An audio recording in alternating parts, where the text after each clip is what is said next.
Hi, I'm Tim Rubble, and welcome to another Adventure Athlete how-to and product reviews. Today I'm going to show you how to install this NICECNC one-finger clutch.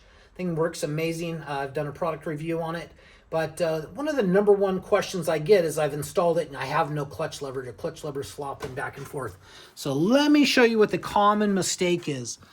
A lot of people try to line up this little notch right here with this, and what you want to do, why this is loose, you want to take a screwdriver in on that, and you're going to turn the screwdriver counterclockwise while this nut is loose, and you're pushing this lever forward, and then you're going to tighten it down, and that'll get you super close up here on the clutch pull and get you dialed in. You can see that's about right where it needs to be. You can use this barrel adjuster up here to adjust that cable.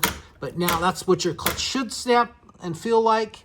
And a lot of people line that up with the, they take it apart and then they line that up.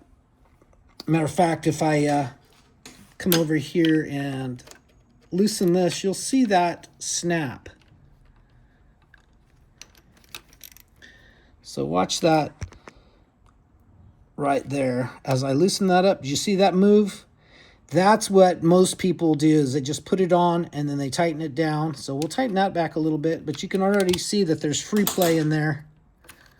And that's what the mistake is. So questions, comments, hit me up down below. The simple, easy fix. Turn that counterclockwise, the arm forward, tighten that T30 down, and you should be good to go. Thank you for watching. That's going to be it for now. I'll catch you here next time.